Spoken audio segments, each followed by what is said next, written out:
예수 믿고 구원받는 일이 얼마나 어려운 일이냐.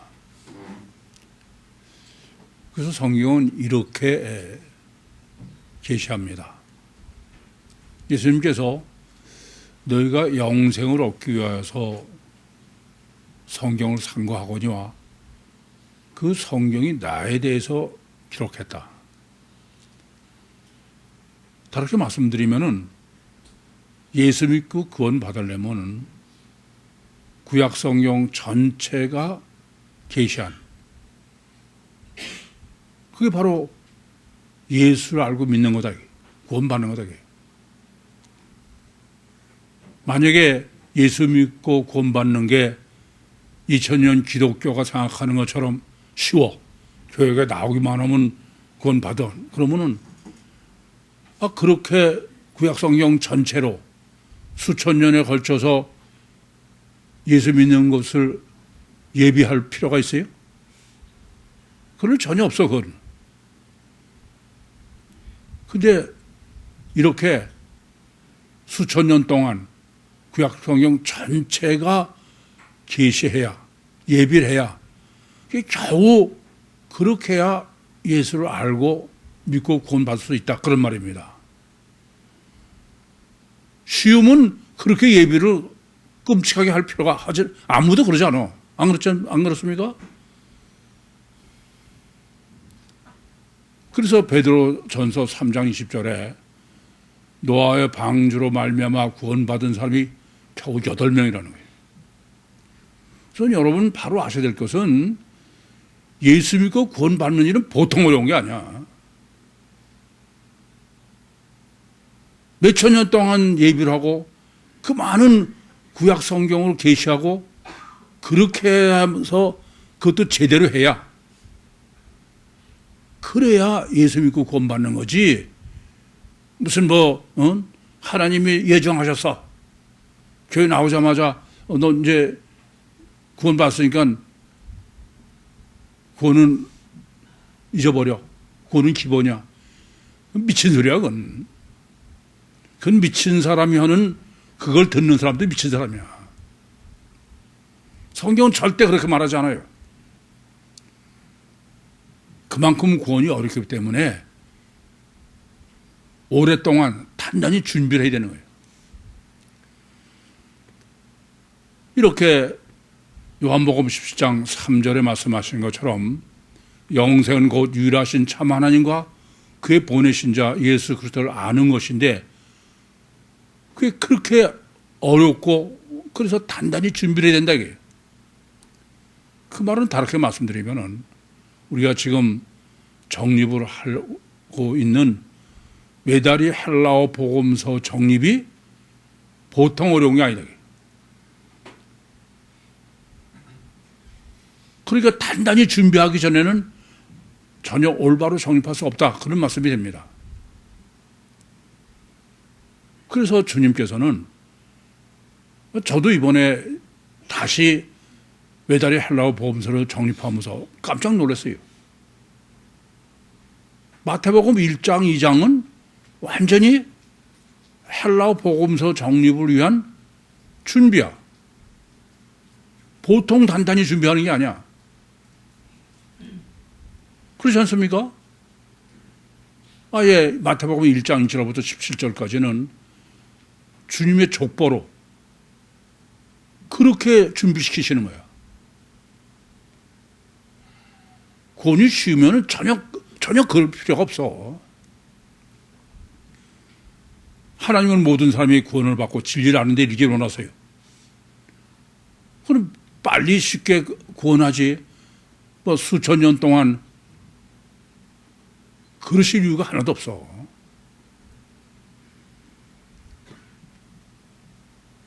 처녀 잉태와 출산. 그것도 실제로는 준비예요. 그런 준비를 하기 전에는 메다리 헬라어 복음서 정립도 불가능하고 예수 믿고 구원받는 것도 불가능하다는 얘기야. 이렇게 마태복음 1장만으로 끝나는 게 아니잖아요. 2장도 1장에 처녀가 잉태의 아들을 낳으리니 그 이름을 임마누엘이라. 그런 우선 그게 얼마나 어렵다는 의미냐. 이렇게 처녀가 잉태하여 낳은 마리아의 아들은 비밀로 하라는 거예요. 그걸 알아야 그건 그렇잖아요. 처녀가 잉태해서 출산은 예수를 알아야 구원받는 거예요. 근데 그건 비밀로 하는 거야. 안 된다 이거야. 그리고 요셉의 아들을 믿게 하는 거예요. 그러니 이게 보통 어려운 문제가 아니에요. 우리는 그냥 글자로만 읽고선 뭐 관념으로 넘기니까 그렇지. 더 어려운 거는 이렇게 처녀가 잉태해서 출생하신 성육신하신 신인 메시아는 아예 모르도록 비밀로 해놓으시고 가짜인 요셉의 아들로 믿게 그렇게 나팔을 불게 해놓으시고서는 그러고선 지금 마태복음 2장에는 이게 보통 어려운 얘기 아니죠. 하나님이 동방의 마고이에게 가뜩 비밀로 해놓은 메시아를 계시해 주신 거야. 그래서 예루살렘에 가서 나팔을 불게 하신 거야. 참 반대죠. 그게 어떻게 이해가 됩니까? 그래서 결국 헤롯이 아기 예수를 죽이는 거 아니에요? 헤롯에서 죽음을 안 되니까 그래서 애굽으로 피난 가신 거야. 이런 거를 정말 하나님의 섭리와 뜻대로 올바로 정립하고 이해하기 전에는 예수 믿고 구원받거나 헬라어 복음서, 외다리 헬라어 복음서 정립은 아예 불가능한 거예요. 이렇게 해서 헤롯에서 죽으면 안 되니까 그 애굽으로 피난을 가셨는데 오늘 본문은 다시 애굽에서 불러오셔 귀환시키시는 거야. 이스라엘로. 그게 오늘 본문이죠. 이게 지금 마태복음 1장과 2장의 신인 메시아에 의한 구원, 신인 메시아의 외다리 헬라어 복음서의 예비, 이게 다 내용이야. 그리고 오늘 본문의 중요한 거는 이렇게 마태복음 1장에서 2장에 거쳐서 헬라어 복음서를 예비한 것을 이제 결론이 오늘은. 그러니까 오늘 본문의 중요성은 뭐 절대적이죠. 이렇게까지 예비가 절대로 중요해서 시작도 하기 전에 2장이나 걸쳐서 예비를 해놓으시고선 오늘이 결론이니까. 오늘 본문을 잘못 해석하면 그동안에 다 말짱할 거예요. 근데 결론이 뭐냐? 결론이 오늘 23절에 나사렛 사람이라 칭하리라. 나사렛 예수가 결론이야. 나사렛 예수를 모르면 무슨 말이 돼요?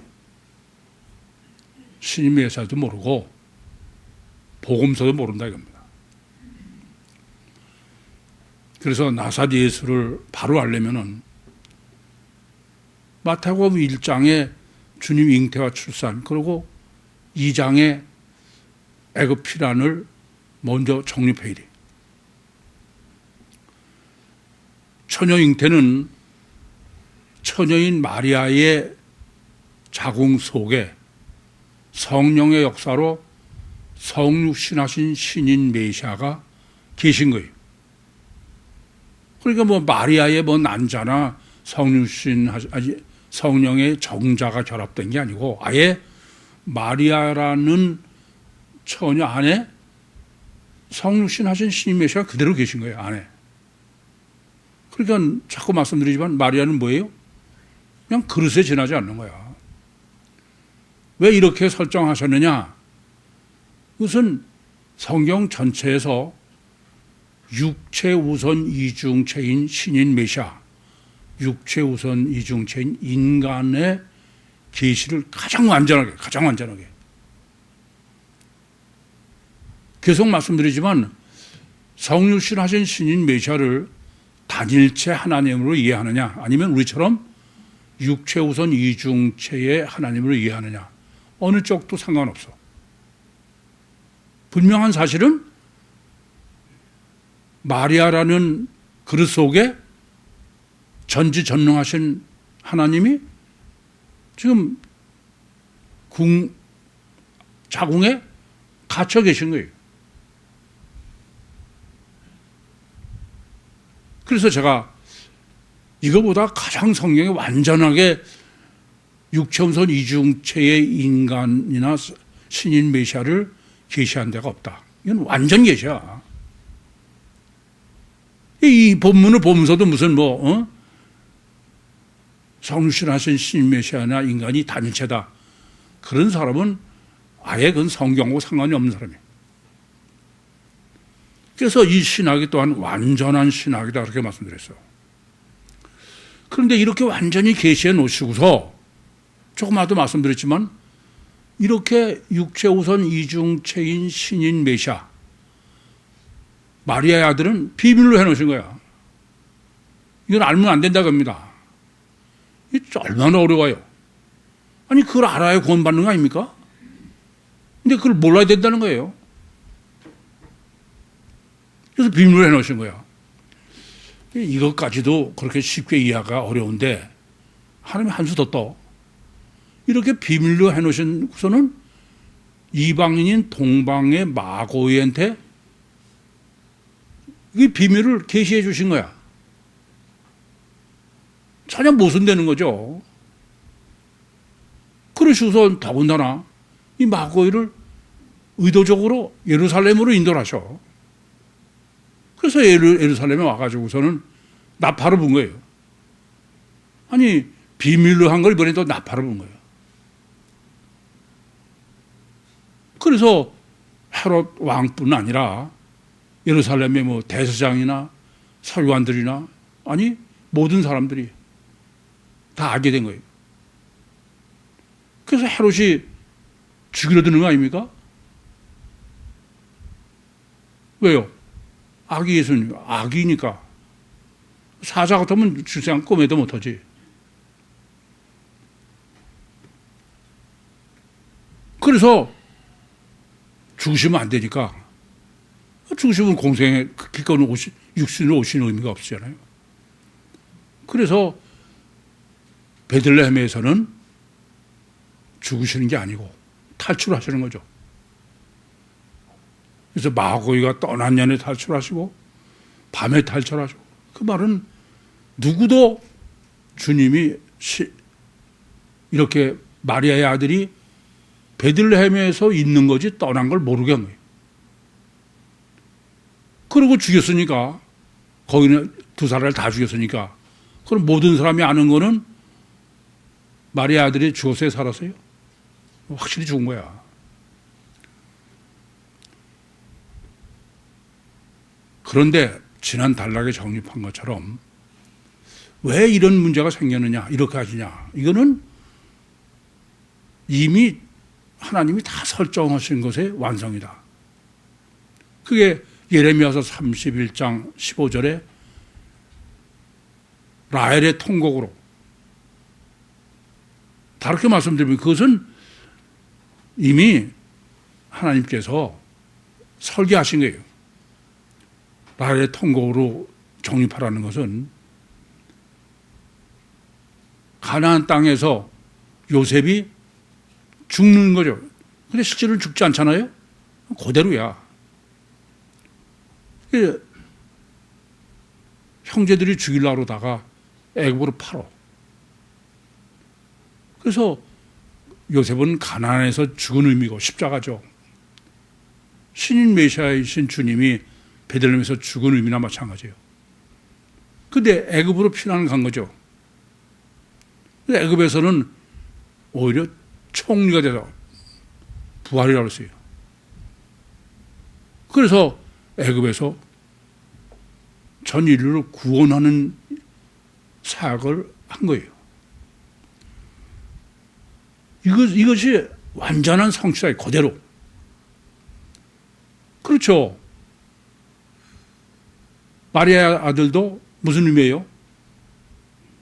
가난, 애굽의 유다에서 죽은 의미죠. 똑같아. 그런데 실제로는 죽지 않고 죽기 전에 애굽으로 피난 것인 거죠.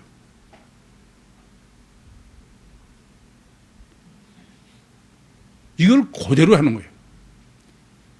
이게 참 우리가 조금 전에도 말씀드렸지만 성신하신 신인 마리아 아들을 비밀로 해놓고 또 그것을 거꾸로 이제 나팔을 불어서 이런 피난 가게 하시고 이런 게 제대로 정립을 못해서 그렇지 하나님은 이미 창세기 때 설정해 놓으신 그대로 지금 성취하신 거예요. 이거를 이대로 이해 못하는 사람은 그 사람은 성경과 상관이 없는 사람이다. 그렇게 보셔도 과언이 아니야. 그래서 이렇게 애굽에 이제 피난가가 있는데 오늘 본문은 하나님이 다시 계시를 하신 거예요. 요셉한테. 그 헤롯도 죽고 또 아기를 찾아서 죽이려고 던 사람이 다 죽었다. 그러니 이제 이스라엘 땅으로 돌아가라. 그런 얘기죠. 우선 이거부터 여러분들이 정말 성경을 하나님의 말씀으로 생각하고 해석하느냐. 그게 제가 의문이 들어. 왜 그러냐 하면은 그냥 헤롯이 죽었다는 얘기는 그건 당연해요. 물리적으로 실제적인 사실일 거예요. 그런데 아기를 죽이려고 그러던 사람이 다 죽었다 이거야. 이건 말이 안 되는 거예요. 만약에 아기를 죽이려는 사람이 다 죽었다 그런다면은 그것은 예루살렘에 있는 사람이 다 죽었어 이래. 대제사장이요, 서기관이요, 또 소동생 모든 사람이에요. 그것만이 아니에요. 베들레헴에 있는 사람도 다 죽었어 이래. 그렇잖아요. 마고도 죽었어 이래. 그러면 아기 예수가 애굽에 가서 피난 가서 얼마나 계셨는지 모르겠는데 성립이 안 되는 얘기죠. 성경은 하나님 말씀이라 그러면서 그냥 다 죽었다 그러고 넘기는 사람은 그건 아예 성경 보는 사람이 아니야. 그건 무슨 의미겠어요? 이제는 사람들은 이렇게 처녀 잉태에서 출생하신 신인 메시아는 없는 거야. 기억 속에도 다 없는 거예요. 그 사람들은 다 죽은 거로 끝난 거예요. 전혀 그건 생각도 안 하고 그냥 그것은 있던 사실도 아닌 거로 끝난 거다 이겁니다. 그렇죠. 아니 그렇게 구약서부터 약속하신 신인 메시아가 와서 그냥 도로 금방 죽었다. 그러니까 죽은 게 사람들은 다 확인하게 하신 거야. 그건 전혀 관심도 없고 기억도 하지 않는 상태가 됐다. 이해되시죠? 무슨 말씀인지? 두 번째 또 어려운 거야. 뭐 어려우냐? 이렇게 헤롯이 아기 예수를 죽이려고 그래서 애굽으로 피난을 갔어요. 그런데 이제 하나님께서 계시를 이스라엘 땅으로 돌아가라. 근데 돌아가려고 했는데 아켈로라는 헤롯의 아들이 왕이 된 것 때문에 두려워서 그랬더니 또 이번에는 하나님 뭐라고 계시하셨냐면은 갈릴리 나사렛으로 가라고 해요. 이게 첫째 문제가 되는 게 이게 보통 심각한 문제가 아니야. 왜냐하면은 지금 애굽으로 피난을 보내는 게 그냥 간단히 끝난 게 아니에요. 그건 베들레헴에 그 무고한 애들을 엄청 많이 죽인 거야. 그런데 돌아온 게 그러니까 애를 죽이려는 사람이 다 죽고 없었다는 얘기는 이제는 안심하고 유대 땅에 가서 사역으로 된다. 그런 얘기죠. 전혀 지금 비밀로 하신 거를 모르니까. 그런데 뭐 아켈로 때문에 무서워서 두려워서 그러고서 갈릴리로 가라고 그러시는 것도 하나님이 계시한 거야. 그럼 여쭤볼게. 하나님은 맨 처음부터 계시하신 게 갈릴리로 가라고 그러신 거야? 유대로 가라고 그러신 거예요? 갈릴리죠. 그런데 뭐가 문제냐? 지금 본문의 의도는 헤롯 왕이 아기 예수를 죽이려고 그래서 애굽으로 피란 갔다가, 그래서 지금 다 죽였으니까 이제 와서 마음 놓고 유대에서 사역하라. 그래서 부르신 거로 돼 있는데, 그런데 또 갈릴리로 피란을 가는 거야. 죽일까 봐. 그래 안 그래요? 이게 심각한 문제야. 그럼 애굽으로 피란 게 뭐예요? 괜히 쓸데없는 데잖아. 또 피란. 아니, 애굽으로 피란 간 거는 안 죽으시고선 안 심어고선 유대 땅에서 사역을 하시게 하려고 그런 건데, 근데 여전히 또 갈릴리로 피란을 가야 돼. 그러면 애굽으로 피란 걸 뭐하러 해서? 이건 도저히 말이 안 되는 거예요. 안 그렇습니까? 더군다나 마태복음 4장 16절에서 14절에서 16절을 보시면은 갈릴리도 이방 땅이에요. 이스라엘 땅이 아닙니다. 마태복음은 이걸 강조해. 그럼 이런 얘기야.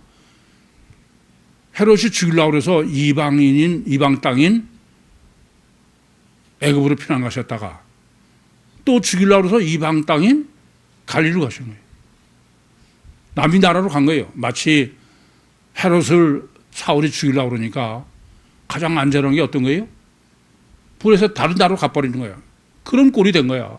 그러면 이게 무슨 짓이에요? 그 많은 애를 죽여가면서 하나 많아진 것을 하신 거야, 하나님이. 이것이 의문이 안 되고 안 보이면 여러분 성경 그건 보나 마나요. 안 그래? 그래요? 보통 심각한 게 아니야. 그럼 왜 하나님께서는 이렇게 허나마나한 이 끔찍한 일을 하셨냐 이게야.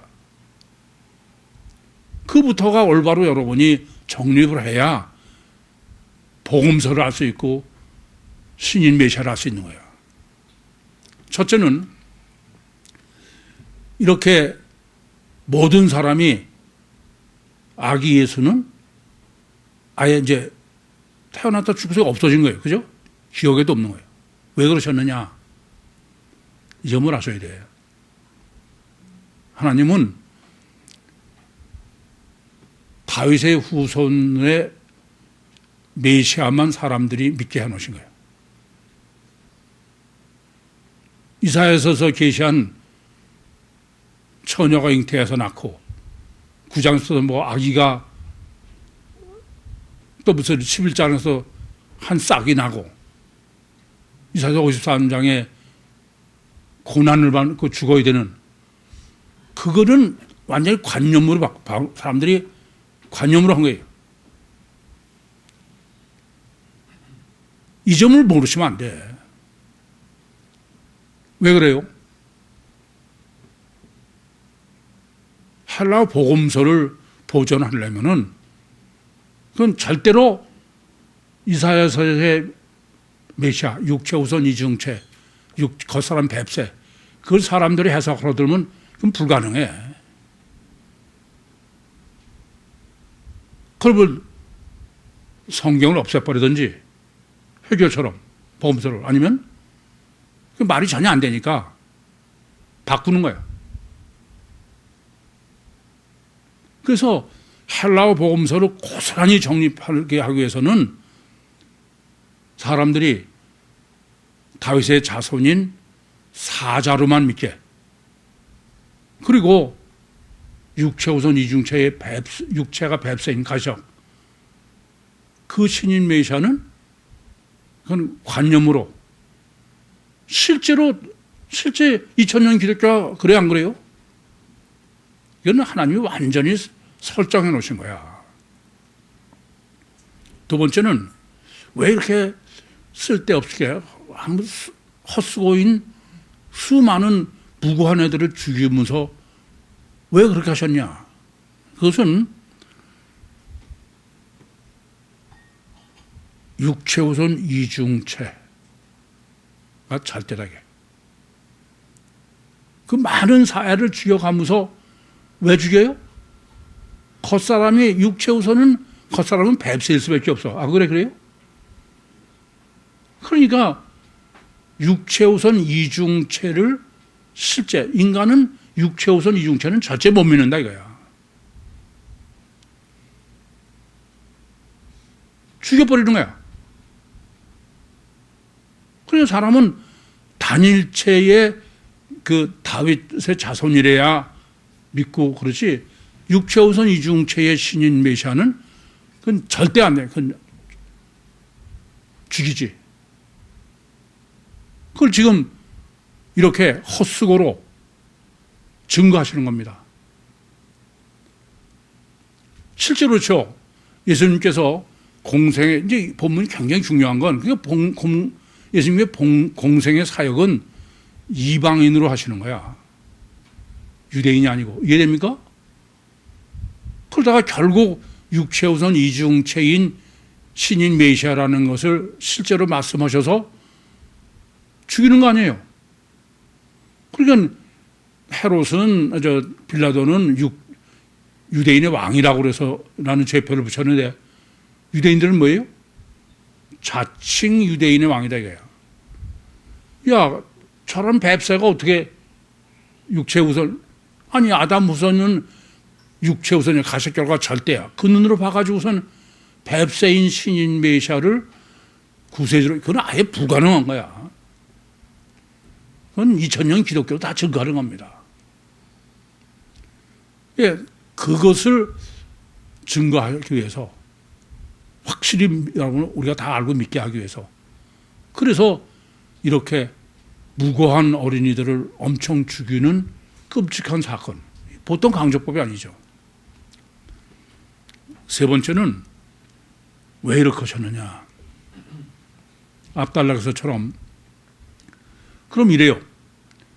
성육신하신 신인 메시아가 겉사람은 뱁새고 육체우선이고 속에 보이지 않는 게 황새인 하나님이야. 그럼 어떻게 알아요? 아니 그걸 어떻게 알아? 엑스레이 찍어서 알아? 무슨 그렇지 않습니까? 알 수가 없어. 그건 도저히. 그런데 유일하신 참 하나님과 그의 보내신 자 예수 그리스도를 아는 것이 구원인데 그래서 어떻게 하셨냐? 누가 성경이 계시한 성육신하신 신인 메시아냐? 그 기준을 우리에게 계시하기 위해서 그 끔찍한 사건이 있는 거예요. 그게 뭐냐면 라헬이 그 자식이 없으므로 통곡한데 위로받기를 거절했다. 그게 뭐예요? 하나님은 이렇게 신인 메시아를 설정하셨기 때문에 신인 메시아를 실제로 알 수 있는 기준, 요게 맞아야만 신인 메시아이지 여기 맞지 않으면 신인 메시아가 아니다고요.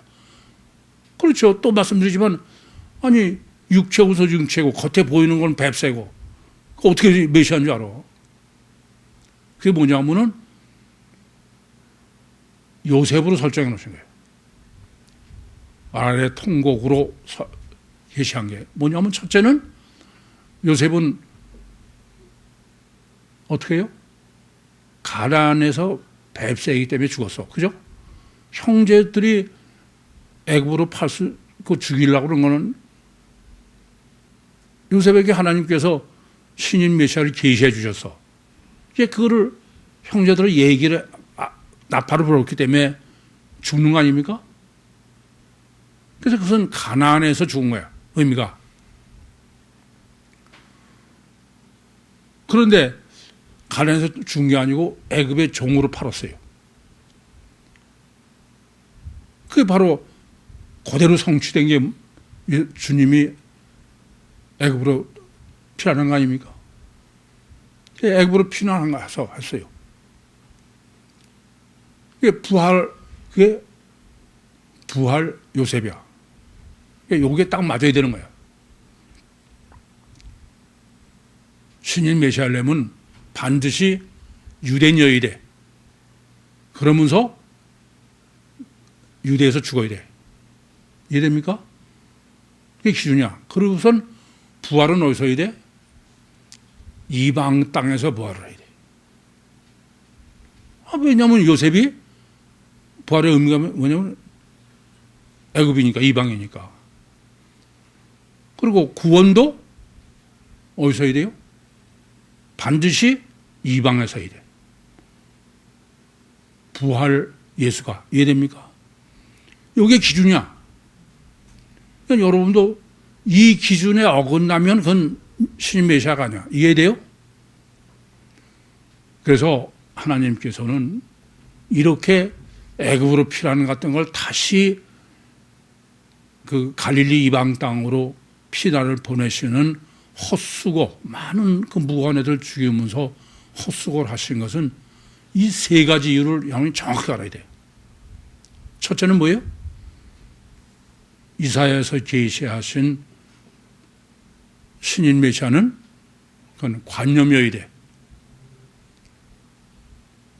두 번째는 신인 메시아는 육체 우선이고, 그건 필연적으로 아담 우선은 죽이지 살릴 수가 없어. 살려두면 안 돼.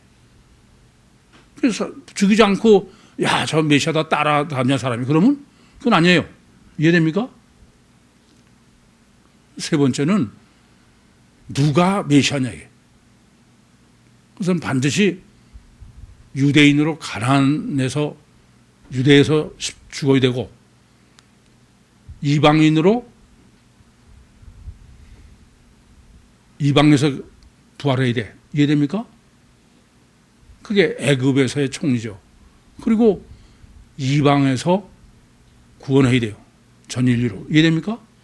이게 완전한 신인 메시아의 설계고 기준을 그걸 해주려고 지금 이렇게 마태복음 1장 2장이 외다리 헬라어 복음서 전체를 예비하는, 그래서 이것을 지금 본문에서는 두 가지로 강조해서 정립해 주고 있어요. 하나는 뭐냐면은 이스라엘 땅이야. 이스라엘 땅을 두 번씩이나 강조합니다. 또 하나는 부활이야. 에게이로를 두 번씩이나 써. 전혀 쓸데없는 애. 일어나서 가고, 그게 뭐에 필요해? 부활을 두 번. 그래서 이스라엘 땅으로 지금 돌아오는 신학과 둘의 부활의 신학을 정립해야만 지금 공생의 주님이 맞나 틀리냐는 얘기가 돼. 이해돼요? 그럼 제일 먼저 주님이 만약에 그냥 돌아와서 예루살렘에서 사역하셨다 그러면은 메시아가 아니에요. 이해됩니까? 이방에서 이래. 요셉으로 설정하면 그래 안 그래요? 이건 굉장히 중요한 문제. 이건 뭐 절대 문제야. 또 말씀드리지만 영생은 곧 유일하신 참만하신가 그의 버리시자 예수 그리스도를 아는 것이야. 그래서 이제 이 귀환하는 걸 바로 이해해야 되는 문제는 그 하나님의 설정하신 이스라엘 땅이라는 건 하나님은 이스라엘 땅으로 돌아오셨어요. 그렇죠? 근데 실제로는 하나님은 이스라엘 땅으로 오라는 게 아니고 어디로요? 갈릴리 나사렛으로. 그래 안 그래요? 근데 요셉은 이제 그 이스라엘 땅으로 오라는 줄 알고 어디로 왔어요? 갈라 그러세요? 유다지요. 근데 이걸 올바로 여러분들이 바로 해석하려면은 이왕 아까도 말씀드렸는데 마태복음 지금 피셨으니까 4장 14절부터 16절 보겠습니다.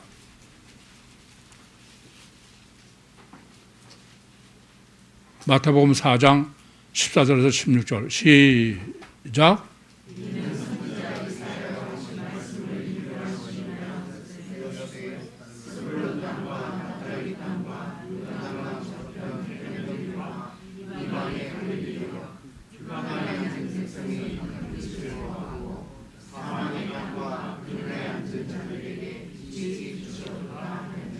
이거 보세요. 갈릴리는 이방이지 유대가 아니야. 그래서 지금 같은 마태복음에 명확하게 계시한 거예요. 그래 안 그래요? 그래서 근데 왜 그러면 이제 이렇게 그 아칼레오의 유대를 끼얹느냐? 이건 제가 필요악이라고 얘기하는 건데 보통 이 지금 주님의 신학을 사모하는데 보통 중요한 게 아니야. 의미는 이렇죠. 지금 그 요셉이 하나님은 지금 이스라엘로 가라고 그러셨는데 그것을 유다로 이해하고 유다로 가려고 그러는데 마켈레오 때문에 무서워서 그래서 도로 그 이방 땅인 갈릴리로 피난을 갔다는 얘기예요. 이해됩니까? 그래서 이것은 우선 그 실제로 뭐 야케올로가 뭐 성경은 그거 주석도 그걸 설명을 하고 그게 중요한 게 아니야. 반드시 이 샌드위치 강조법이야. 아까도 말씀드렸지만 하나님은 애초부터 갈릴리로 가라고 계시하신 거예요. 그것을 이스라엘 땅으로 말씀하신 것을 지금 그 요셉은 유다 땅으로 잘못 해석한 거죠. 이해됩니까? 왜 그러냐? 우선 이걸 바로 이해하는 준비를 시키셔서 하나님께서는 마고이한테 원래 베들레헴으로 가는 거죠. 그래 안 그래요? 그런데 어디로 인도하셨어요? 예루살렘. 그게 필요하기라고 그랬죠. 그처럼 지금 요셉을 일부러 의미적으로는 왔다가 아유 도로 갈릴리로 피난 가는 거야. 이해됩니까? 필요하기다 제가 하는 거예요. 두 번째는 지금 왜 그러면 꼭 갈릴리 이방으로 가야 되느냐? 그것은 바로 이 예수는 유대인이면 안 되는 거야. 이방인이지. 나사렛 예수야. 이해됩니까?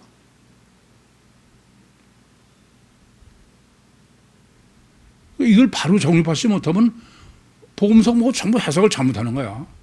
피복음자들이 무슨 예수 피로 제산받고 예수님의 공생애를 담자. 그건 전혀 미친 소리야. 예수님의 공생애는 이방인으로 하는 거야. 그러다가 자기가 유대인 메시아다 그래서 죽는 거예요. 이해되죠? 무슨 말씀인지? 이게 반드시 이방인이어야 돼. 그래서 요한복음 1장 46절에도 빌립이 나다나엘에게 야 갈릴리에서 메시아가 오셨어. 그랬더니 너 미쳤냐? 갈릴리에서 무슨 선한 게 나오냐? 이제 이해됩니까? 이건 공생애를 여러분들이 이 복음서를 해석하는데 보통 중요한 게 아니야. 그래서 예수님은 실제로는 그렇잖아요. 아니 요셉이 애굽에 있는 요셉은 실제로는 유대인인데 거기서는 유대인이에요? 이방인이에요. 이해됩니까? 제가 그래서 유대계 애굽 사람 그러나 마찬가지로 예수도 유대계 갈릴리 이방인이다 이게 똑같이. 그런데 실제로 본문이 지금 말하는 가장 문제가 되는 것은 예수님께서 하나님께서 계시하실 때 이스라엘 땅으로 가라고 그러셨어. 그걸 두 번씩이나 아까도 강조했죠. 그런데 요셉은 이스라엘 땅으로 가라는 것을 유대 땅으로 해서 이해한 거예요. 그래 안 그래요? 그러면 문제가 됩니다. 주님께서 지금 이스라엘 땅으로 가라고 그러신 본래 의도가는 유대로 가라는 거예요? 갈릴리로 가라는 거예요? 갈릴리로 가라는 거예요. 그래 안 그래요? 그러면 지금 주님이 말씀하시는 유대 땅은 심각한 모습이 생겨. 왜냐하면 마태복음 4장에 보면 갈릴리를 이방 땅이지 이스라엘 땅이 아니에요. 안 그래? 그래요? 말이 안 되잖아요. 이걸 잘못하는 거야. 하나님은 이스라엘로 가라고 그러셨지 이스라엘 땅으로 간 적이 없어요. 두 번 다. 근데 번역하는 사람이 이스라엘 땅으로 한 거야. 이건 문맥으로 전혀 맞지 않는 얘기입니다.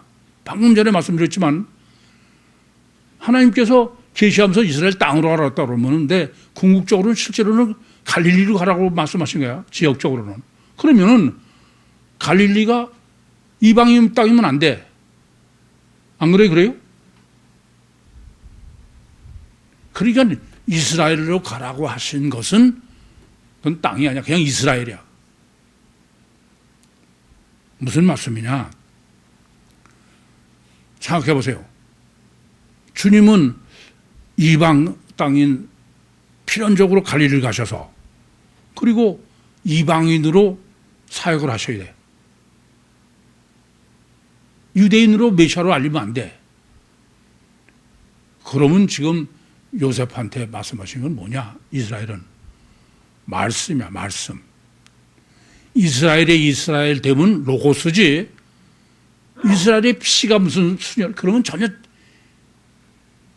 로마서에도 이스라엘이 중요한 것 중에 하나는 뭐라고요? 말씀을 맡았다는 거야. 말씀뿐이야. 그러니까 이렇게 지금 이스라엘을 두 번씩 강조한 것은 이런 이방 땅인 갈릴리에 가서 갈릴리 이방 사람으로 사역을 하시는 것을 우리가 바로 알려면 그것은 오직 말씀밖에 없어. 이해되십니까? 그게 지금 이스라엘을 두 번 강조하는 거예요.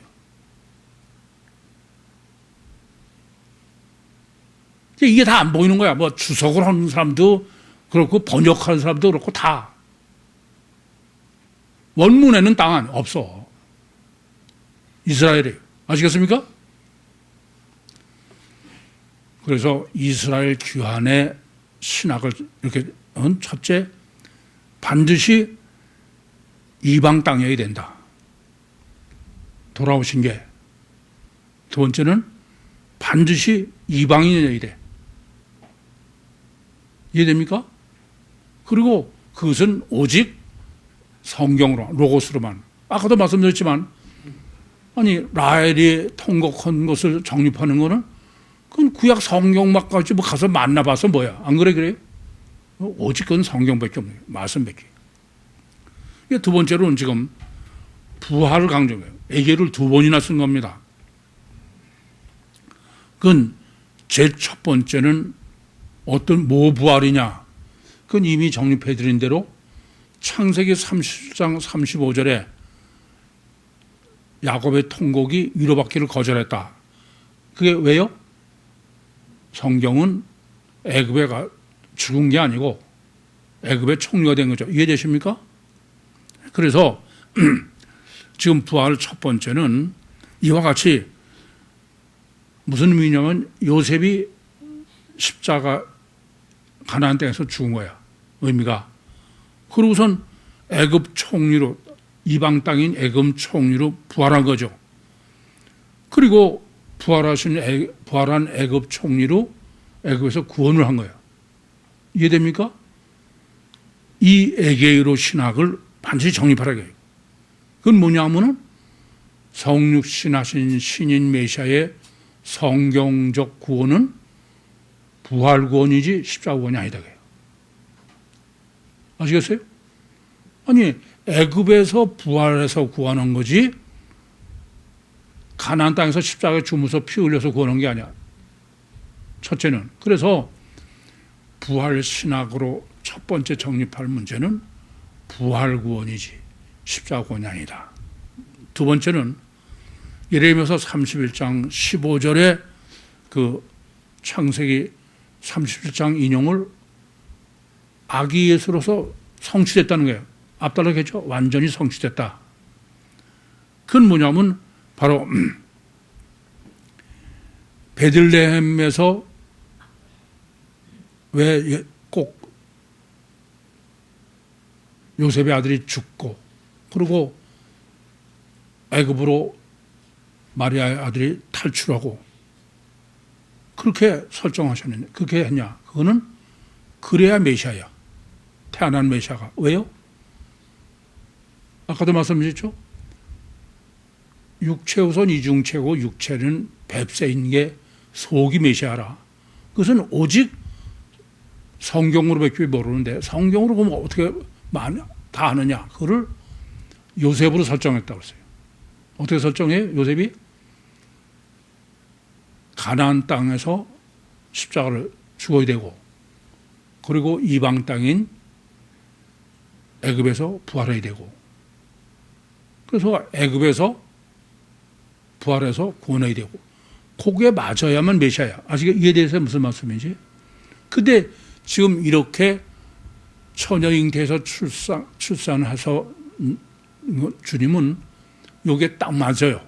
그러니까 맞는 거지, 이사야. 뭐냐면은 베들레헴에서 요셉 아들이 죽고, 그러고선 그대로예요. 애굽으로 피난한 거야.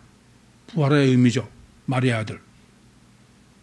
그러고선 애굽에 피난한 애굽에서 마리아 아들이 구원을 해야 돼. 이해되십니까?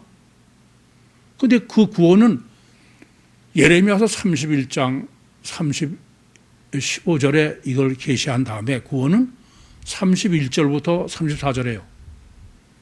실제 구원은 없고 뭐만 있어요? 계시의 약속만 있는 거예요. 이해되죠? 그러니까 마찬가지예요. 창세기 그 49장에도 단에게 계시할 때 육체우선 이중체요 원죄 구원이요. 그렇지만 메시아의 구원은 실제로 없어. 그건 말씀으로 남아놓은 거예요. 이해되죠? 그래서 예레미야서 31장 15절의 완전한 성취가 뭐라고요? 성육신하신 신인 메시아, 처녀잉태가 완전한 메시아다. 이해됩니까? 그리고 오늘 본문은 나사렛 예수의 성취야. 나사렛 예수의 성취는 이런 의미예요. 유다 아켈레오에서 예수가 죽는 거야. 십자가야. 이해돼요? 그러고서 피난은 가능해요. 어디로? 이방 땅 갈릴리로.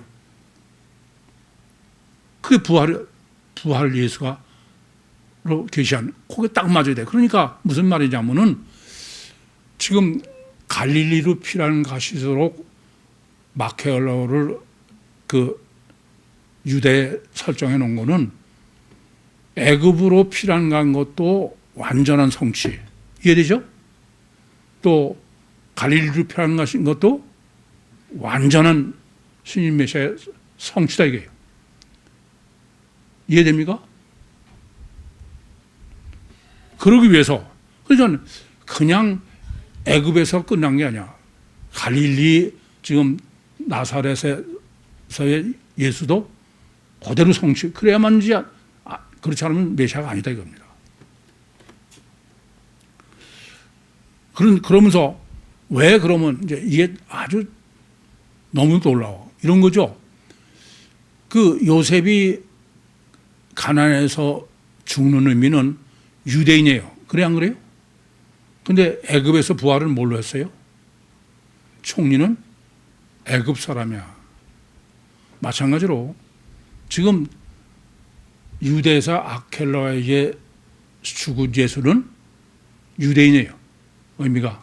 근데 갈릴리에서 부활한 예수는 이방이냐? 왜 이렇게 설정했어요? 유대인으로 죽어서 이방인으로 부활한 거야. 전혀 다른 모습으로 부활했다. 이해됩니까? 전혀 다른 모습으로. 제가 늘 말, 이형부활, 같은 모습으로 부활한 게 아니다. 이게.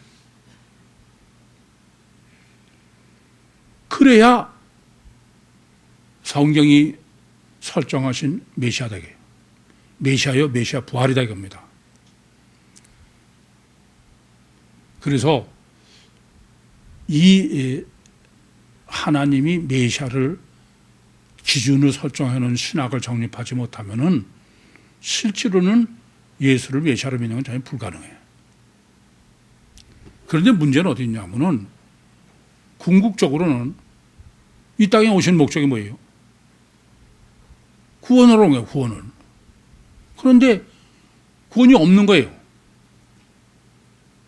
아니, 창세기 49장도 신인 메시아를 기다린다고 돼 있지, 여호와여 나는 주의 구원을 기다리니다. 그렇게만 돼 있지 기다리기 구원은 없는 거예요. 그래 안 그래요? 또 예레미야서 31장 15절에도 라헬의 성취로 해놓고선 31절부터 34절은 계시만 있는 것이 실제로 구원은 없어. 마찬가지예요. 성육신하신 신인 메시아가 구원이 없는 거야. 아니 부활해서 구원이 있어요? 복음서에 없지. 그래 안 그래요? 그러면 그분이 메시아냐? 이게 문제가 되는 거예요. 예, 제일 첫 번째는 우선 갈릴리 사역이 필연이다 이거예요. 주님은 갈릴리에서 사역하지 않고 그 유대에서 사역하셨으면 예수님은 메시아가 아니야. 이 점을 아셔야 돼. 너무 놀라 이거예요. 저는요, 뭐 늘 그게 의심이 돼. 이상 이해가 안 돼. 왜 꼭 갈릴리에서 주님께서는 공생의 사역을 하셨냐? 그렇지 않습니까? 명확해. 이방 땅에서 사역하지 않고 유대에 가서 사역하셨으면 예수님은 메시아가 아닙니다. 왜요? 아니 요셉이 사역한 데는 가나안 땅이에요? 애굽이에요? 애굽이야. 그래서 주님께서 가나안 갈릴리에서 사역을 하신 거 보면 이건 완전히 주님은 하나님이 설정해 놓으신 성육신하신 신인 메시아의 조건에 완전히 일치하는 거예요. 그래서 아까도 잠깐 보시라고 말씀드렸지만 마태 다른 데는 이걸 강조하지 않아요. 마태복음은 이 점을 4장 지금 14절 16절에 이방 땅 갈릴리라는 거예요. 두 번째는 갈릴리에서 부활하셔야 돼. 만약에 가나안에서 유다에서 부활하시면 그건 메시아가 아니야. 왜요? 메시아의 기준이 뭐예요? 가나안 땅에서 요셉이 죽어야 되고 부활은 어디서 해야 돼요? 애굽에서 해야 돼. 그래서 이래요. 예수님은 갈릴리에서 사역을 하시면서도 선지자가 예루살렘 밖에서는 죽는 법이 없다는 거예요. 절대 꼭. 그래서 맨 마지막에 왜 예루살렘에 가세요? 유대에서 죽으러 가시는 거야. 반드시 그래야 돼. 그렇지 않으면 안 되는 거예요. 근데 부활은 어디서 해야 돼요? 이방 땅 갈릴리에서 해야 돼요. 부활을. 근데 여쭤볼게. 예수님이 부활을 갈릴리에서 하셨어요? 유다에서 하셨어요? 어? 이 점을 아셔야 돼. 왜 에게를 두 번 썼는지. 실제 부활은 아니 유다에서 죽으시면 거기 장사 지냈으니까 거기서 부활하셨지. 그래 안 그래요? 그런데 이렇게 부활하신 예수님은 다른 모습으로 와서 아무도 몰라. 그래 안 그래요? 부활 하나 많아요. 근데 중요한 게 있어. 마태복음 28장하고 마태복음 16장에는 예수님이 부활하셔서 지금 막달라 마리아라 가서 보니까 빈 무덤이야. 그랬더니 천사가 뭐라냐면은 너희보다 먼저 갈릴리에 가시대. 갈릴리에서 배우리라 이거야. 제자들이 실제로 보고선 메시아를 알 수 있는 데는 어디예요? 갈릴리야. 갈릴리에서 부활하시지 않았으면 메시아가 아니다 이겁니다. 이해됩니까? 이방인에서 부활해야 돼. 완벽한 거야. 그런데 가장 문제가 되는 것은 이 땅에 오신 목적은 구원하러 오신 거예요. 그죠? 그러면 뭐 갈릴리 사역하시고 다 맞아. 또 이방에서 부활해 다른 모습 부활 다 맞아. 그렇다고 구원 안 하면 그럼 하나만 하냐? 안 그래? 그래요? 근데 문제는 심각한 거는 요셉은 구업 안 한 게 아니야. 요셉은 가나안 땅에서 십자가요. 애굽의 총리로 부활하고 그리고 애굽 총리로 구원을 한 거야. 근데 그럼 예수님은 이방 땅 갈릴리에서 구원을 해야 될 거냐? 그래 안 그래요? 안 그래 그래요. 근데 예수님이 갈릴리에서 구원했어요? 아니, 사도행전 1장 4절 5절에서 보는 것처럼 뭐 요한은 너에게 물로 침례 주었고 뭐냐 면달이 못돼 너희는 성령으로 침례 받겠다. 그러니까 공생애 때는 구원 없는 거예요. 이에 대해 무슨 말인지 구원이 전혀 없습니다. 만약에 공생애 때에 구원이 했으면은 그러면 큰일 나. 그 사람 메시아가 아니야. 왜요? 창세기 49장에도 구원이 없어. 공생애는 나는 주의 구원을 기다리다. 예레미야서 31장 계시도 약속만이지 구원은 없어요. 따라서 예수님도 부활까지만 하시지 구원은 없던 거야.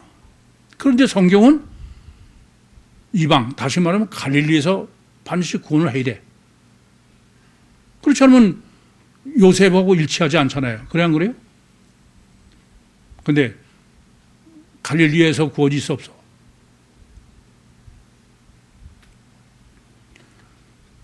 마태복음 28장 18절부터 20절이 하늘과 땅의 모든 권세를 내게 주시니 그러므로 너희는 가서 아버지와 아들과 성령의 이름으로 침례를 주고 내가 분부한 모든 것을 가르쳐 지키게 하라. 볼지어다 세상 끝날까지 내가 너희와 항상 함께 있으라.